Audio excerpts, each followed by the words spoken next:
Hello, everybody. Want to welcome you to Best Whole New World. I have the beautiful Renette Nel with us all the way from South Africa. Can you wave? Renette, are you there? Hey, hello. Lovely to be here with you. Thanks for inviting you today.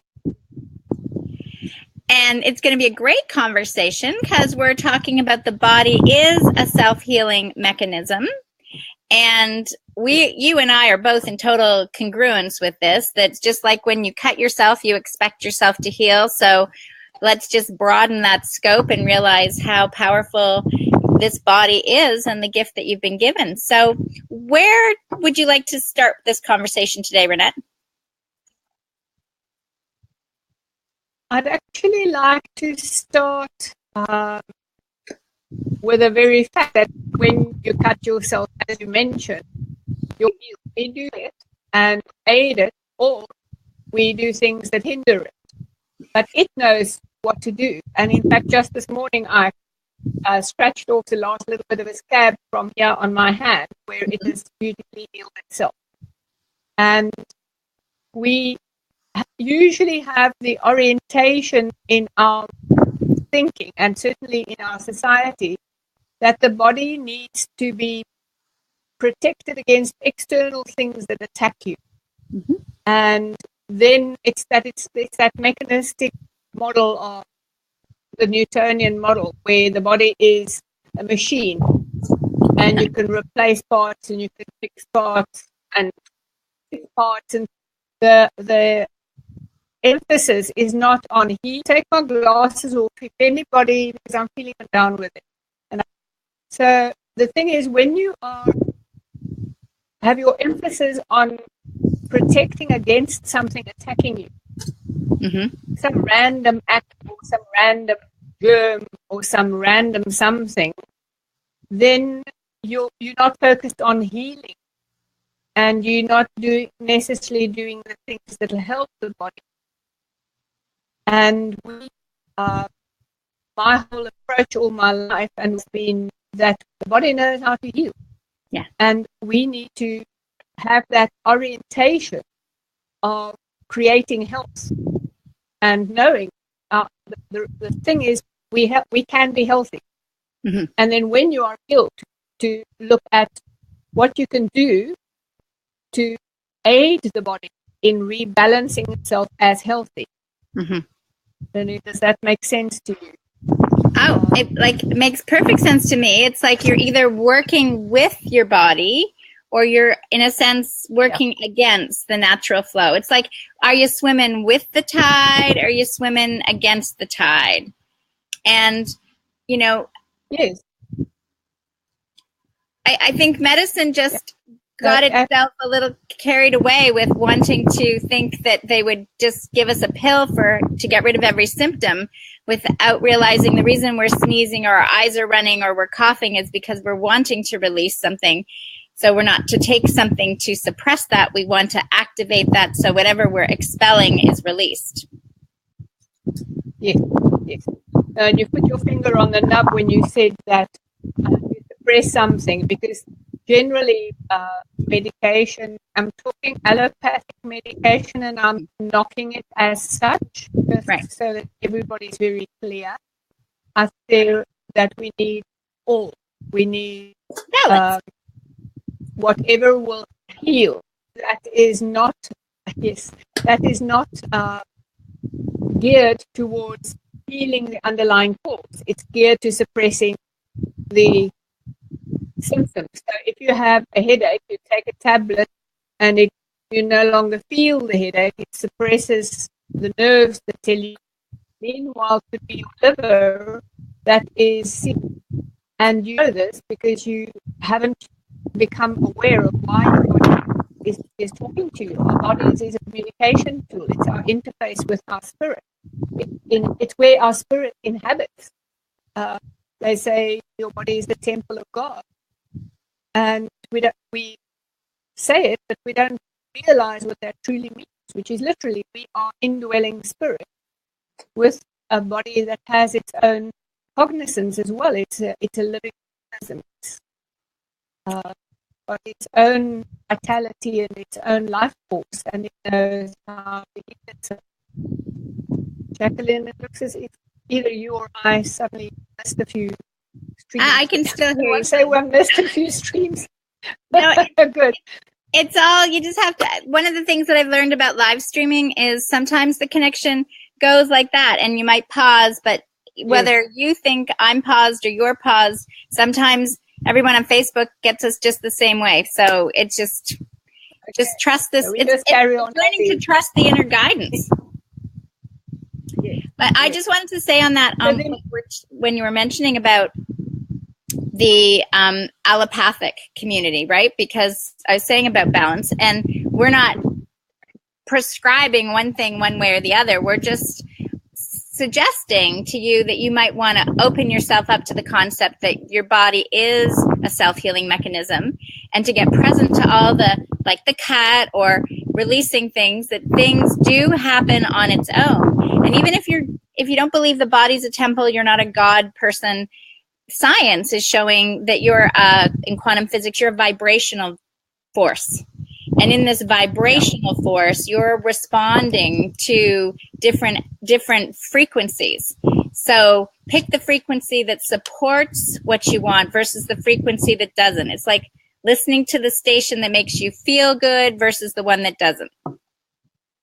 Yeah, that's beautifully put. And I want to show you, I brought along this book, and you see it. Yeah. Yes, of course. Bruce Lipton's Biology of Belief. Bruce Lipton's book on Biology of Belief, and that's he's exactly saying what you've just stated, that our perceptions, which then determine our thoughts and feelings, determine the health of our body. And he's done scientific studies around this, and his field is epigenetics, which is pre-genes. So you have your genetic, whatever you want to call it, blueprint. I'm suddenly not sure what they'll be. It hasn't, whether something particular is activated or not depends on your environment, which those cells are swimming, and that depends on your perceptions, your thoughts, and your feelings. But your perceptions trigger your thoughts and feelings. So to just come back to the beginning, we live mostly with a perception that we have to protect the body against some external random event or influence, and not with the perception that the body actually is essentially able to heal itself, and we need to look and see what we can do in order to help it heal.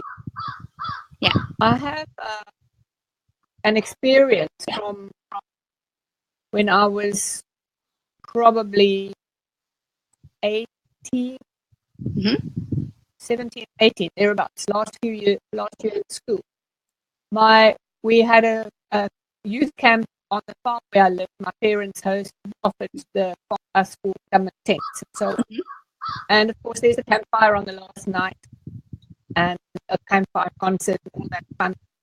And my brother, who was then about 8 or 9, was maybe a little bit older, but he was playing around at the campfire, and he pulled the cauldron of boiling soup over himself and burned severely. And my mother was very, very angry with him and chased him all the way home. He was crying and screaming and complaining, but she made him walk. The house was a little distance from her, and because she was wanting to be with a campfire, now he's gone and been naughty.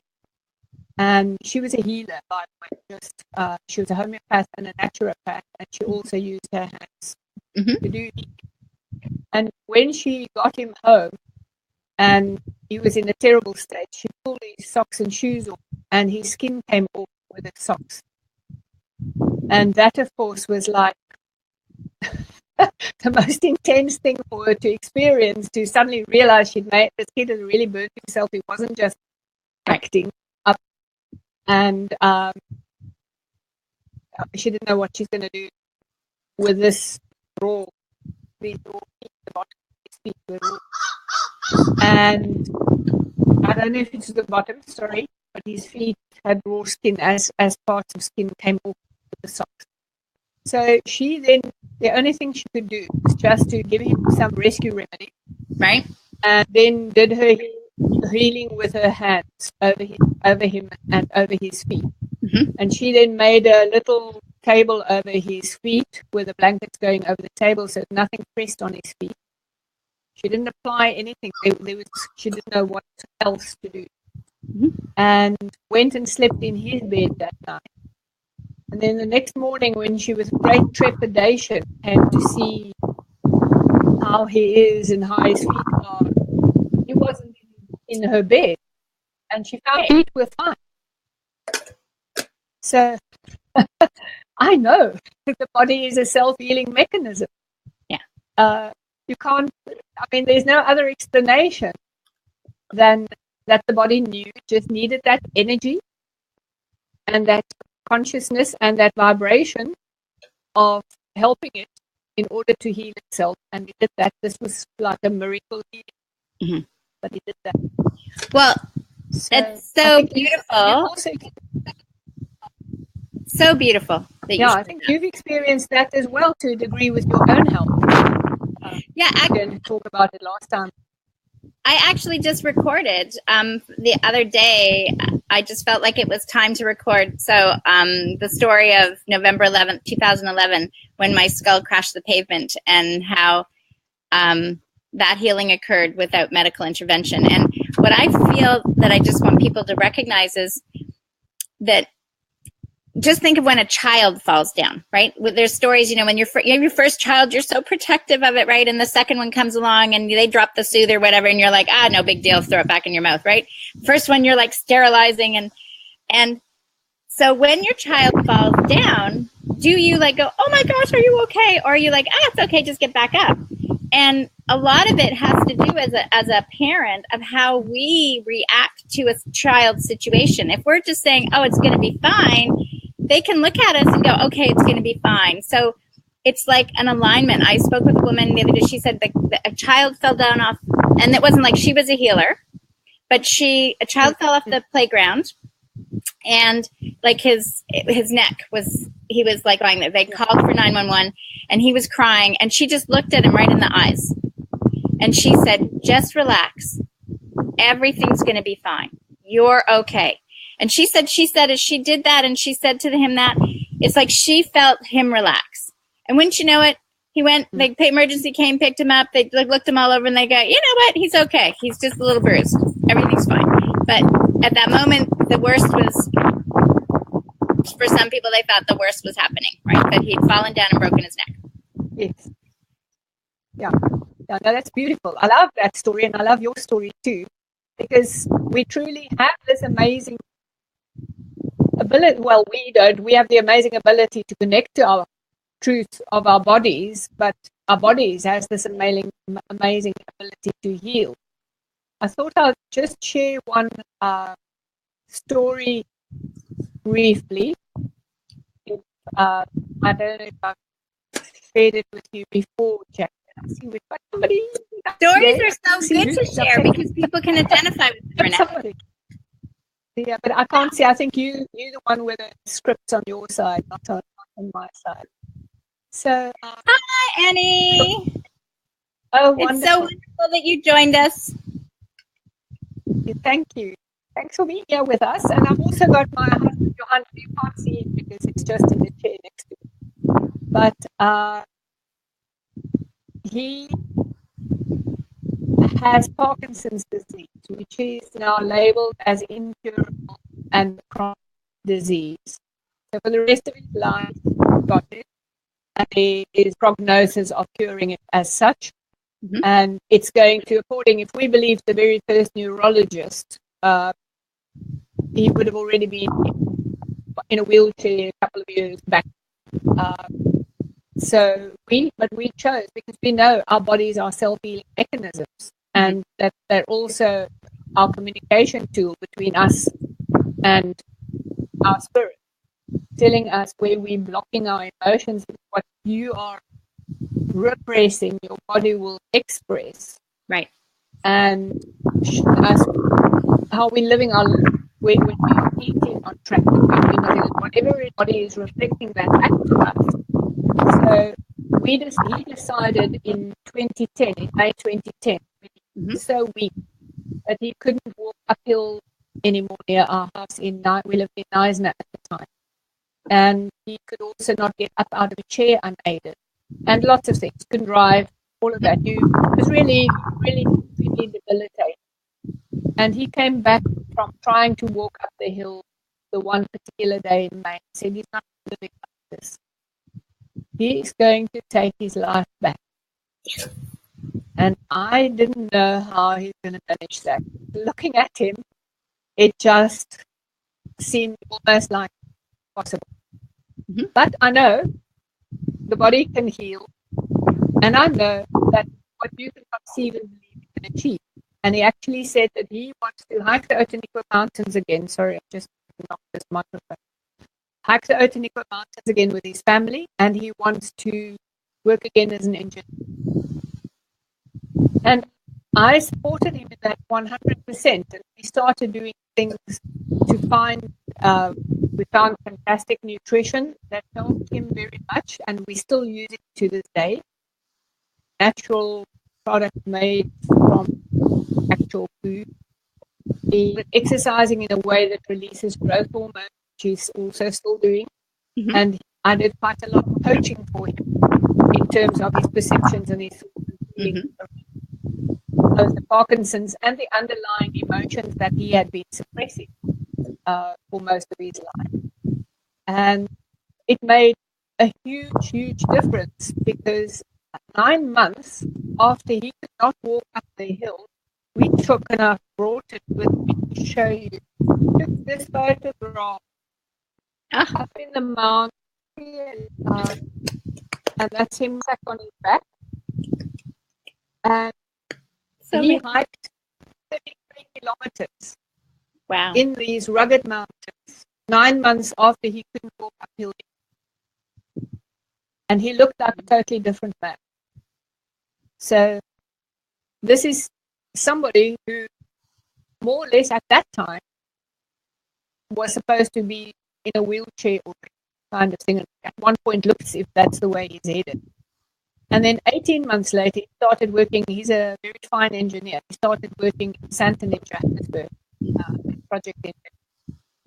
And we moved to Joburg, and he drove in that traffic and held down that amazing, very good high-end job with Parkinson's and all. At the end of when he was concerned, just outside Joburg, I was driving, concerned that they might not appoint him. So I coached him for between two towns. Right. And naturally, he went for the interview. Yeah, and as at the end of the interview, he said to the man interviewing him that, I've got Parkinson's disease. Is that a problem? And he said, oh, actually, it's not a problem at all. I never noticed you have Parkinson's disease, but it's certainly not a problem. So our perceptions, our thoughts and feelings affect our health. Our bodies know how to heal. And we must just do those things that support the healing rather than those things that deepen the fear. Yeah. Does that make sense? I see somebody said something. It makes total sense. Thank you, Diane. Thank you. It makes total sense, and it's an amazing story, and I think it's a natural story when one becomes aligned with what's really true. I'm waiting for the lawyer. I'm feeling this is the lawyer that says, you know what? The medical community has started to actually create harm by their words. When they go in, and you go in for sometimes people go in just for a checkup, right? And then they say, this is what's happening and you have so long to live. That the new science is saying thoughts are forces, and those forces can affect your vibrational frequency. So in a sense, they're supposed to be doing no harm, but the doctor is actually doing harm unknowingly with the way his training is. And sooner or later, somebody's going to come along and say, you know what, you're responsible for what you say to the patient. So I'm waiting for the doctors. They've just set out a choice and said, you know, you can go see Renette. You know, go see Renette. She'll help you with your beliefs about the illness. Or go, you know, like just you've got choice. So if they gave people choice, it would make a whole different set of healings. Yes. No, definitely. We are now totally having to educate ourselves around the choices that are available. And I concur with you about doctors creating the end result with their words if you believe in them. I myself I needed a repair operation after the birth of our last child. And when I saw the gynecologist, so this is many years ago, I was 27? I'm 67 now. And he said to me, he'll do a whole hysterectomy. And I said to him, no, you won't. Right. And he said, well, you don't need your hysterectomy. I do. He doesn't know what. He only knows the biology, the mechanism of it. Right. So I don't believe body parts removed. Thank you. So, and then he really bombarded me with information about how I'll come crying back to him in 6 weeks' time, begging him to do a hysterectomy because this and this and this is going to happen. And I just kept sitting there saying, different maps, that's what you believe to heal itself. Mm-hmm. And I have never looked back. Since then, I've seen the doctor for myself twice. So, for my own health. And I do get sick periodically. I had severe bronchitis when we moved to Cape Town this time last year. But I don't go and see the doctor. And so far, I've managed to avoid it because I don't think they necessarily have something that will heal me. And I know my body will heal herself if I do the things that are helpful towards that. And there's a whole range of things one can do, as you know, from huge amounts. In fact, there's a video on my website, go www.health.co.za, South African website, right? And you can opt in to have a look at my video on therapeutic touch, which is where you use your hands to help and to heal. So you use this energy. The energy, so there's energy between our hands, which with your breath you can direct and use. And that's so anybody is welcome to know the thing you pull in, and then you can have a look. Go as often as you like to the video.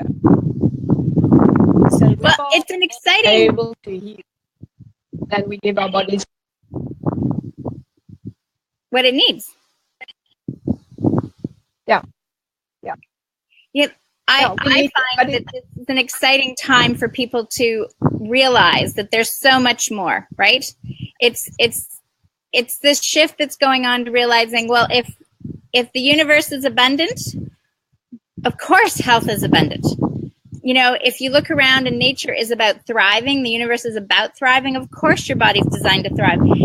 That's an old archaic idea that people are just, this idea that something happens to your body means you're broken versus your body's saying, you know what, I'm like a glass and I'm overflowing and I need to release some stuff, some negativity, whatever, this vibration. I just need to let it go. I just did a little talk a little bit ago with Rosaria Langley from UK, and we were talking about following your bliss. She's about to go on Britain's Got Talent. But in the process right now, her voice is just kind of gone. And she's feeling she's getting well and weller, right? Like this process is about an internal healing, and she realizes it, but it's the conversations by family members outside that I think people also have to be aware of sometimes when they're concerned and then you want to make them feel better versus than just trusting yourself and saying, no, I am, as she says, getting well and weller.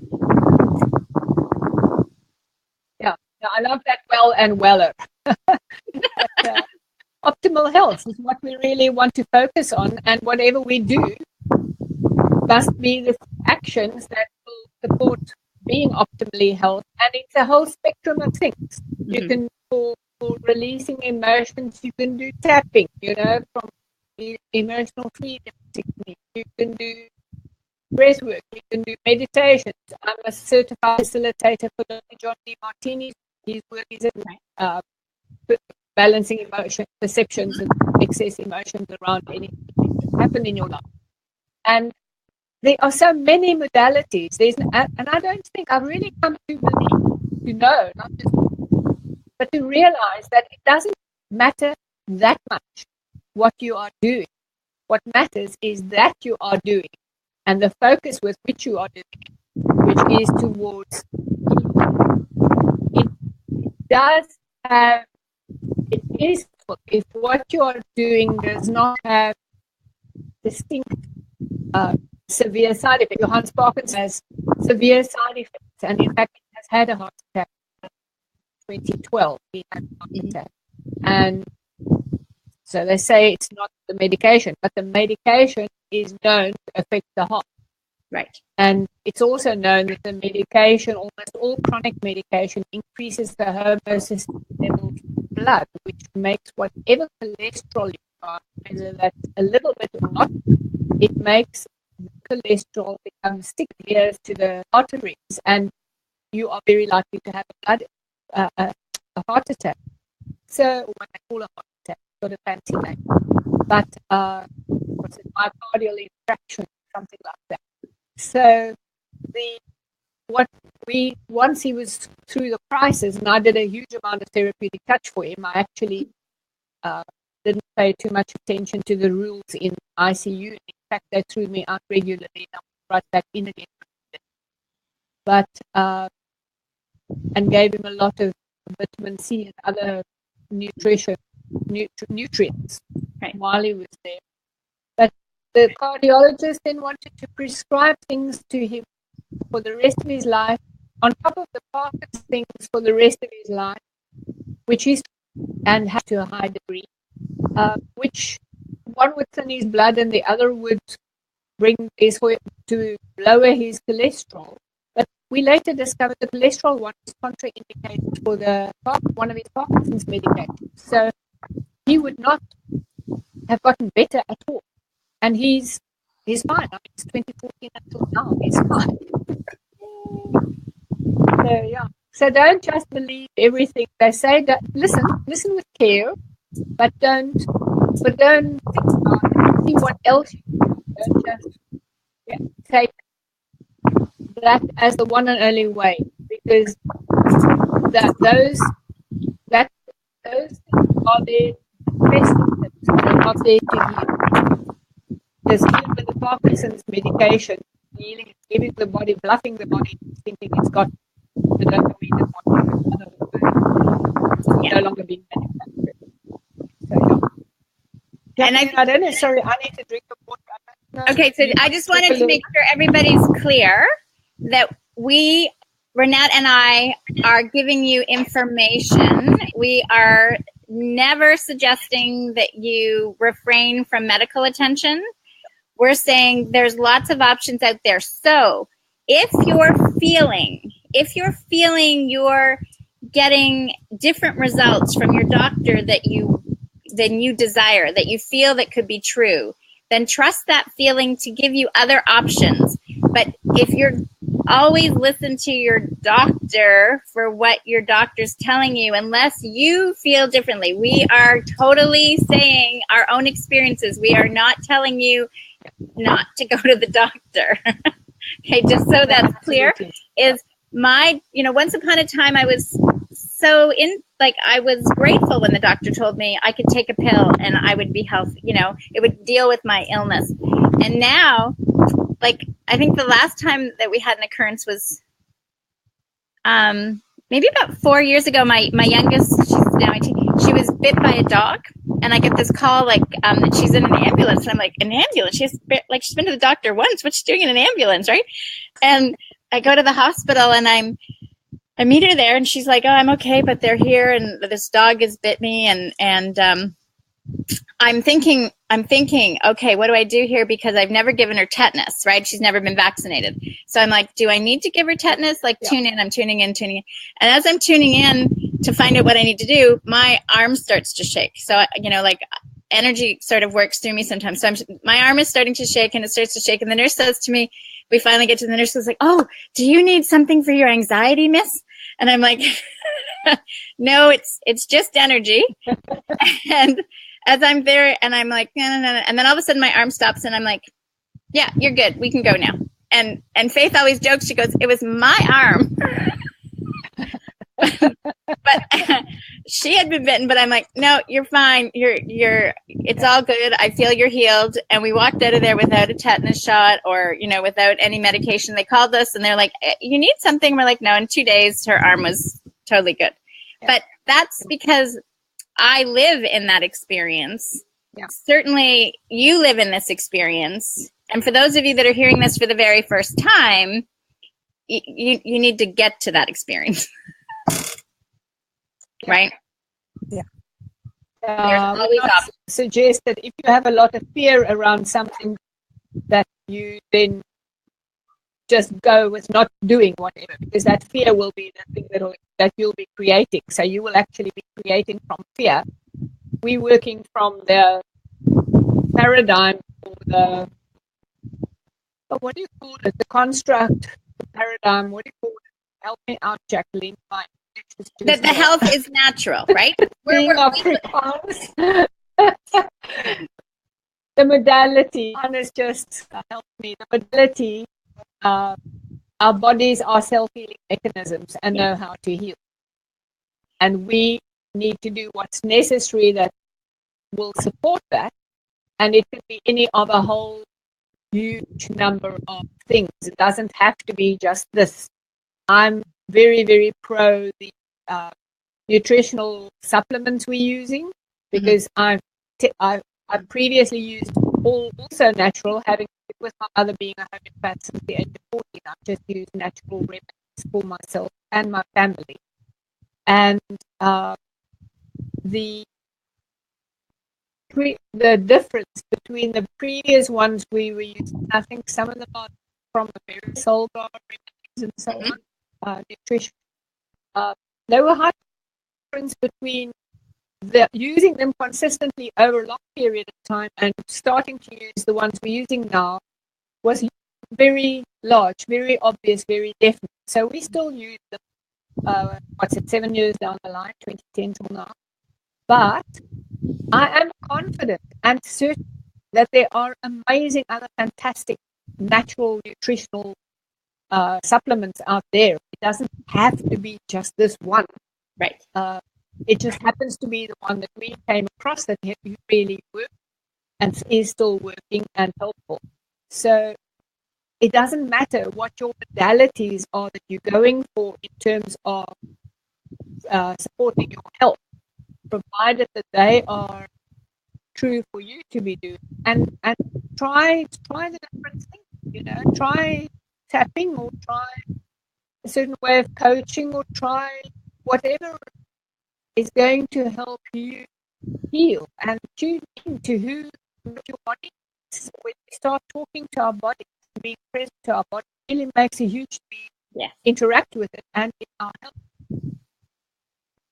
And they can always reach out to you directly and say, hey, you know what? I'm uncertain, because you can help work them through whether it's, a belief system that's holding them back, like you said, if they're really feeling fearful, because sometimes people just have a fear about going to the doctor, and the doctor could be totally the right answer. I've done that work with other people too, where I have a dear friend she's done spiritual healing for a long time, and then something came up, and she was like, of course I'm supposed to just have this.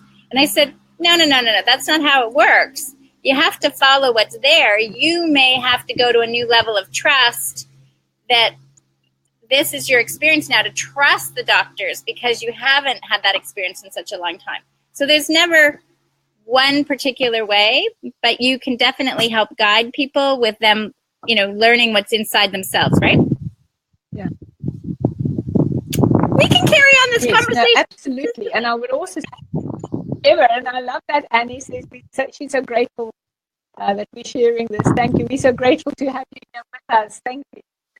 So the one other thing I want to just say is that when you are having to see a doctor or a specialist because of whatever, like we have to with Johan, he needs to see a neurologist every 6 months at least, and he can't have the medication prescribed otherwise. And at the moment, still need to use that medication. And if you're not happy, just find the next neurologist. Just find referrals and find somebody who is on the same page as you. It took us 8 neurologists before we found one who was on the same page in terms of the nutrition. Because most of them say, don't worry, you can just use the tablets. On the same page in terms of the exercise in a way that increases releases growth, and on the same page in terms of the fact that stress and therefore your mind stuff has a direct effect on the physiology of somebody with Parkinson's. And he actually suggested some brain that John just helped me. Sorry, John's sitting next to me, but he can't hear. What is that loud stuff? Some brain. Yes, LSTV.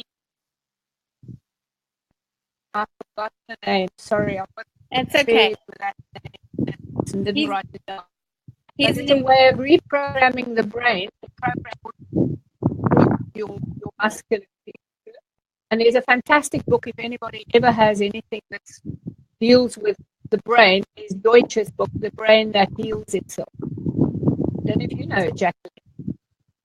That's the brain that heals itself. I think, like, when I had my skull hit the ground, right, it was my mentor that said to me, the foot is no different than the head. And for me, that was such a truth, because we like to make this more important. We like to say that if something happens up here, but this isn't where our brain is. This isn't where the intelligence of the healing is. It exists in the life force that makes us breathe and our heartbeat. It's all in us. So the foot is no different than the head. The heart is no different than the finger.